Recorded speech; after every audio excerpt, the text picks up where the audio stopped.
أعوذ بالله من الشيطان الرجيم پناہ مانگتا ہوں میں اللہ کی شیطان مردود سے۔ بسم اللہ الرحمن الرحیم شروع اللہ کا نام لے کر جو بڑا مہربان نہایت رحم والا ہے۔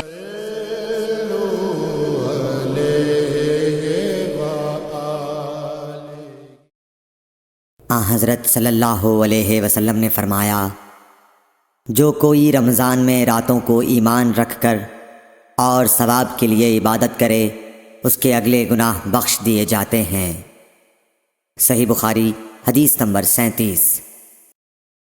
حضرت صلی اللہ علیہ وسلم نے فرمایا، جس نے رمضان کے روزے ایمان اور خالص نیت کے ساتھ رکھے اس کے پچھلے گناہ بخش دیے گئے۔ صحیح بخاری حدیث نمبر 38۔